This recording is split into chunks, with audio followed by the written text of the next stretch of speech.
कई बार आप लोग बहुत ज़्यादा परेशान होते हैं कि मैंने तो असाइनमेंट जमा कर दिया था, मार्च में ही जमा कर दिया था, और मेरे जो नंबर हैं असाइनमेंट्स के वो ग्रेड कार्ड पे रिफ्लेक्ट नहीं हो रहे हैं, दिख नहीं रहे हैं, नंबर लगाए नहीं गए हैं ग्रेड कार्ड पे।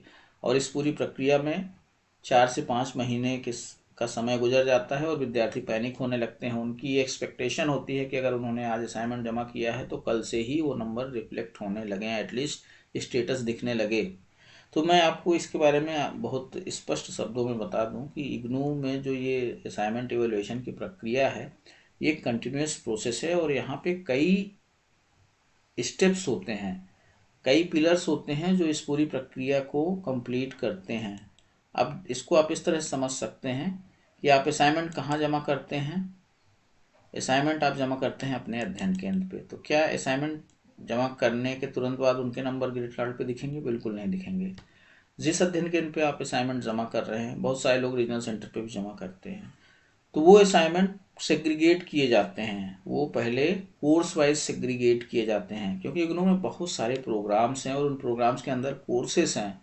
जैसे आप अगर बीए के विद्यार्थी हैं, अब इग्नू में बीए को बीए नहीं कहते, बीए एम कहते हैं। पहले बीएजी बोलते थे, अब उसको अभी नाम बदल गया, बीएएम हो गया। तो अभी एक और वीडियो बनाएंगे आने वाले समय में, BAM, B com M, BSc M, है ना। जनरली है ये पुराने BA BCom BSc ही, बस इनका नाम चेंज हुआ है और कुछ इनका जो क्रेडिट्स का पैटर्न है, यानी कि एक तरह से कोर्स को अपडेट कर दिया गया है जो नई शिक्षा नीति है उसके तहत। तो इसके बारे में सेपरेट में बात करेंगे। तो अभी हम जो इम्पोर्टेंट बात कह रहे थे वो ये कह रहे थे कि कितना समय लगता है ग्रेड कार्ड पे नंबर आने में। लगभग 4 महीना। तो इन 4 महीनों में क्या होता है, जब आप असाइनमेंट जमा करते हैं तो सेग्रीगेट किए जाते हैं कोर्स वाइज, ठीक है।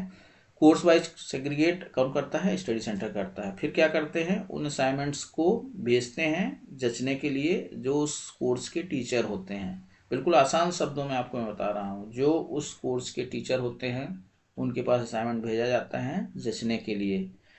जब वो असाइनमेंट जच जाते हैं, एक अवार्ड शीट तैयार की जाती है जिसमें आपका नाम होता है, आपका इनरोलमेंट नंबर होता है, आपको कितना नंबर इवेल्यूएटर ने दिया है वो बाकायदे लिखा होता है, कितने में दिया है वो लिखा होता है, और नीचे इवेल्यूएटर के साइन होते हैं, कोऑर्डिनेटर के साइन होते हैं। कोऑर्डिनेटर इन द सेंस कि जो आपका स्टडी सेंटर है उसका जो हेड होता है।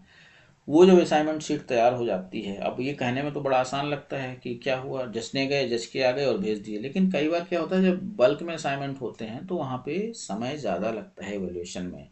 तो लगभग 1.5 से 2 महीना तो ये सब प्रक्रिया चलती रहती है। इसके बाद क्या होता है, वो अवार्ड सीट रीजनल सेंटर के पास आती है। रीजनल सेंटर उन अवार्ड सीट की ऑनलाइन एंट्री करते हैं असाइनमेंट के पोर्टल पे जा करके, ठीक है।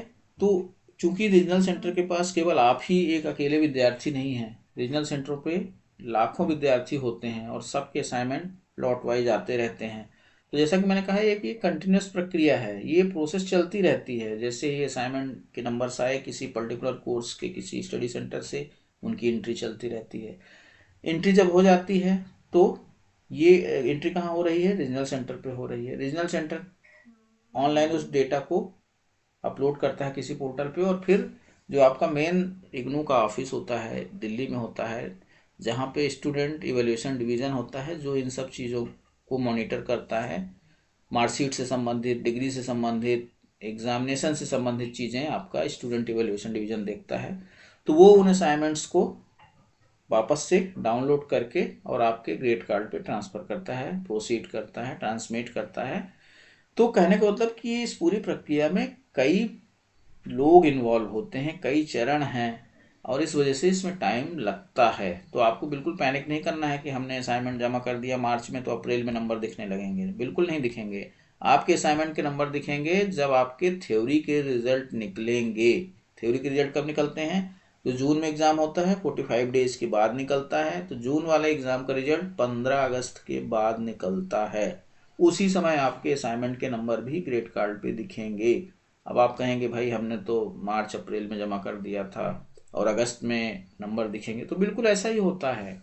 इसी तरह से जिन लोगों ने सितंबर में असाइनमेंट जमा किया या अक्टूबर में जमा किया दिसंबर एग्ज़ाम के लिए, तो दिसंबर एग्ज़ाम के रिजल्ट ही आपके निकलते हैं फरवरी, 15 फरवरी के बाद निकलते हैं, ठीक है। तो 15 फरवरी के बाद आपके असाइनमेंट के नंबर भी जम आपके ग्रेड कार्ड पे दिखेंगे। तो ये देखिए कुछ चीज़ें थी जो मैंने आपको इन जनरल बताया। जो होता है प्रैक्टिकली जो होता है, स्टडी सेंटर 2 से ढाई महीने लगाता है, रीजनल सेंटर 1 से 1.5 महीने लगाता है, इग्नू हेडक्वार्टर भी महीनों लगा देता है। इस पूरी प्रक्रिया में कम से कम 4 से 5 महीने लगते हैं असाइनमेंट ग्रेड कार्ड पे चढ़ने में।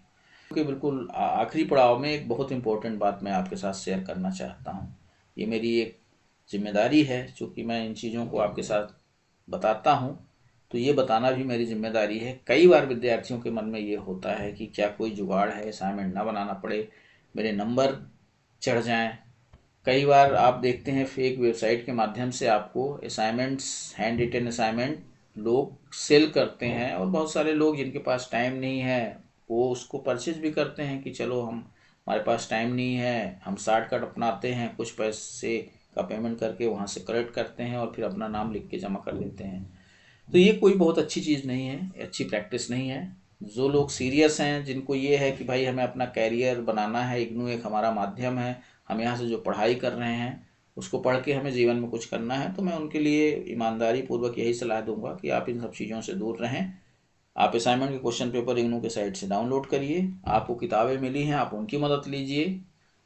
अगर किताबें नहीं हैं आपके पास तो आप गूगल इतना बढ़िया प्लेटफॉर्म है, वहाँ पे उन क्वेश्चंस को लिखिए, आपको उस टॉपिक से संबंधित बहुत सारा कंटेंट मिल जाएगा, उसको एक बार पढ़िए और इसके बाद आप उस प्रश्न का उत्तर अपने शब्दों में लिखिए। ये कहीं भी नहीं लिखा है कि जो किताब में लिखा है वही आपको टीप के आना है, बिल्कुल नहीं।